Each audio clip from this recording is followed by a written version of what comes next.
Lucid dreaming is a very interesting subject, and I think it has a lot of potential to be a very perspective changing one. And I don't think everyone does experience perspective changes through this, but there's a lot of potential for a change in perspective. And if you're not familiar, a lucid dream is just a dream where you realize that it's a dream. Nothing more than that.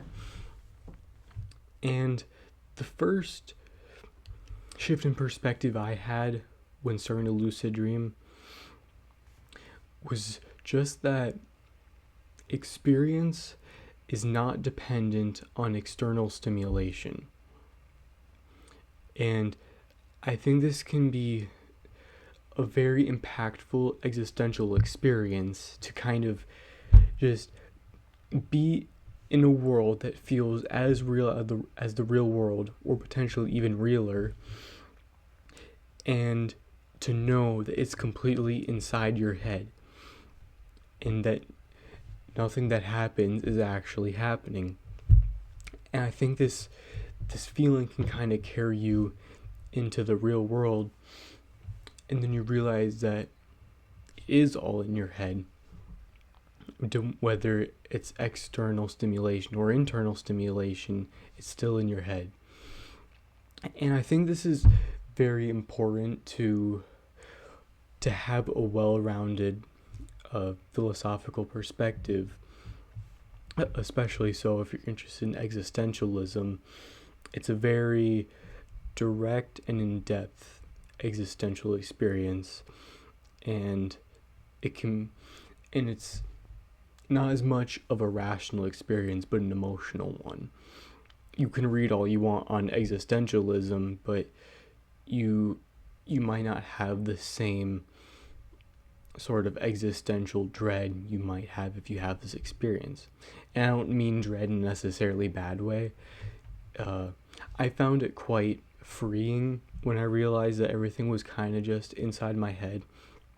I felt less restricted by the world, just knowing that even if it's just in my dreams, I have some control over it, if you know what I mean.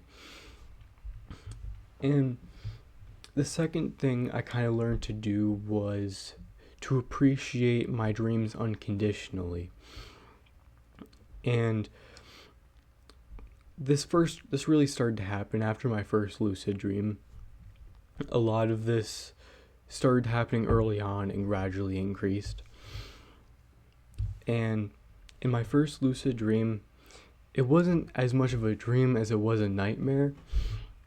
I was in my basement, and there was like a storm of nuclear fallout coming my way. And I knew that once it reached me, that the dream would be over and I would wake up.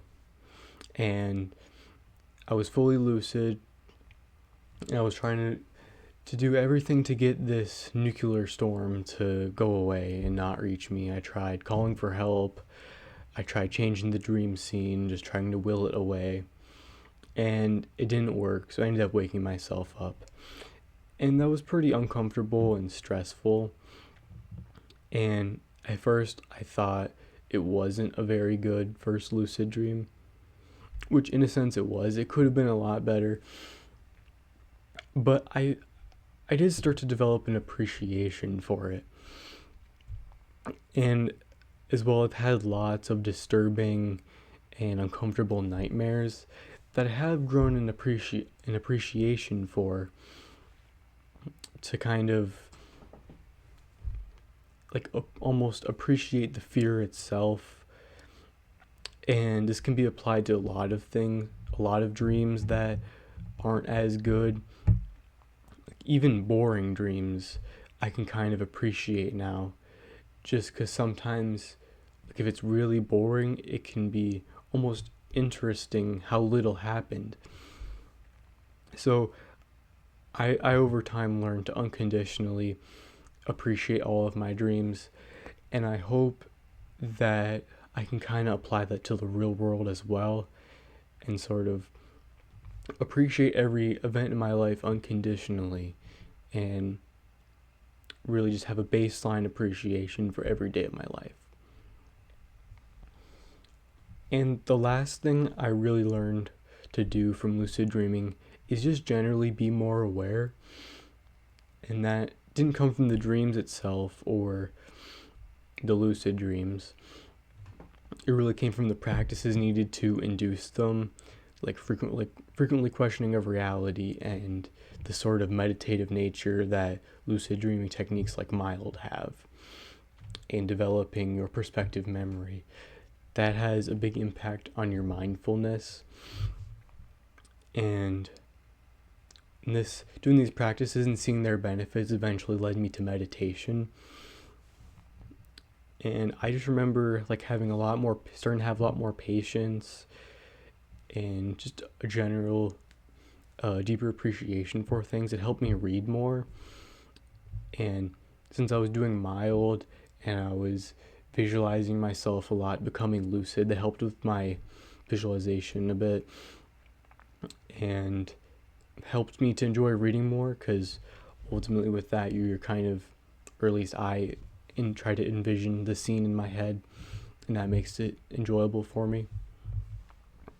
So those are really the kind of things that I learned from lucid dreaming, and I don't expect anyone else to have had all these experiences.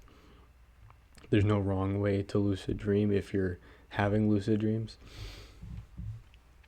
And I will definitely be posting more about lucid dreaming and sharing lots more dream stories. I have a lot to talk about there. And I have a lot of other topics to cover generally. But I also do want to hear what you guys want to hear as well. So I'm open to suggestions. And that'll be it.